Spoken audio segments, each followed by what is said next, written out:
All right, everybody, we're winding down day 3. I mean, it never really ends because it's open season from now until the start of the year, basically. But UDFA got off to a banging start. Teams did a lot of things. A lot of the appealing guys got picked up immediately. A lot of my top guys still left on my big board got picked up fast. And the Seahawks were quickly jumping on some of their top guys. Now, I will say that of the guys they picked up, there were a lot of guys that I had never heard of before that I am only going based off a very preliminary look. These are not guys that I scouted by and large. These were not guys that I really looked at. But I've been able to glean a general idea of what's going on based off the guys we picked up so far. So far, the Seahawks have signed 17 UDFAs. We have a lot of open roster spots that need to be filled, so this doesn't surprise me. I don't think we're done. I think we may end up getting like close to 25. It wouldn't surprise me. So I think that you're going to see more guys go. Apparently that the team is in contact with a couple of guys who are making a decision on where they want to go. But for the moment, we have these 17, and I'm going to go ahead and cut this video now to briefly go over the names. And if we end up signing somebody big later tonight, I'll make another video going over it.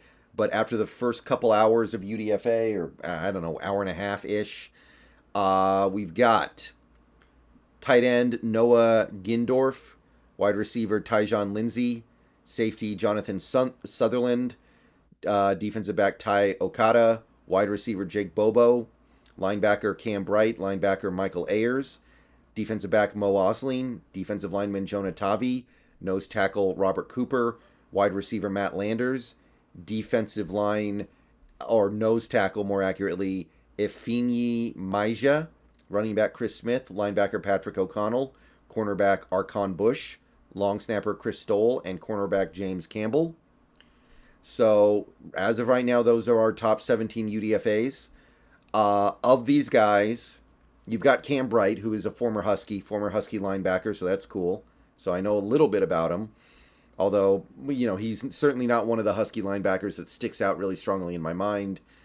Robert Cooper was a top 30 visit and a guy I scouted a little bit, nose tackle. And we're going to need something like that. So don't be surprised if we go forward this season with a rotation of Robert Cooper and Cameron Young and maybe a little bit of Brian Monet at nose tackle, and we try to make it work with that. We didn't get the blue chip nose tackle, so we're going to try to make it work with a bunch of spare parts, and I think Robert Cooper has a very good chance of being one of those spare parts. Also, Matt Landers. That's another really good one. I think that Matt Landers, he's big, he's fast, he's a little bit on the older side, but he's a really good combination of traits, and I think has a chance to be a good pro. That's a pickup that got me really excited. And Jonah Tavi had a great career at San Diego State. A lot of backfield penetration for him, and he's a bigger guy. He's kind of like Puna Ford with shorter arms, but maybe more playmaking. Remains to be seen. But he was a guy who had a lot of production and a lot of success at San Diego State. So I think that if you take a look at these UDFAs, it's a lot of guys who have very little chance of actually getting on the roster. But there are a few guys. That make a lot of sense to me as potential 53-man guys. Probably only a few, but a few is all you need most of the time. There are still guys. This is my big board. This is what is left of my big board after the first wave of UDFA. Bryce Ford Wheaton still has not been signed yet, and there's a rumor that the Seahawks actually have contacted him and are trying to bring him in. There was a rumor that we contacted Jared Clark. So possible we bring in at least one, maybe both of those guys. Those would be by far my two favorite, most desirable picks that we could make in UDFA, guys who I think would make some kind of an impact in 2023. Anybody else on this list, though? I mean, you can get Andre Carter II in UDFA. He's definitely worth that. Brenton Cox Jr., Lonnie Phelps, Henry Bynavalu, Cam Jones, Isaiah Land. There are plenty of guys still out there who I think should have been, who I thought were worthy of getting drafted, who you can still go get. So it's not over, but the first wave is over. Everybody left is either not that desirable or is so desirable they're trying to make a decision between multiple suitors.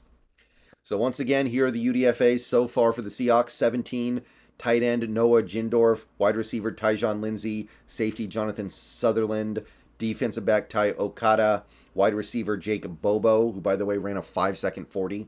I'm not kidding. Linebacker Cam Bright, linebacker Michael Ayers, defensive back Mo Osleen, defensive lineman Jonah Tavi, nose tackle Robert Cooper, wide receiver Matt Landers, defensive lineman Efani Maija, running back Chris Smith, linebacker Patrick O'Connell, cornerback Archon Bush, long snapper Chris Stoll, and cornerback James Campbell. So, interesting crop. Not the big name guys, but some guys who I think really have a chance to sneak in here and make an impact on the team this season. So let me know what you guys think down below. If we bring in some high profile UDFAs tonight, I'll make another video later. But for now, that's pretty much going to put a wrap on day 3. Most of our work is done. See you guys later. Go Hawks.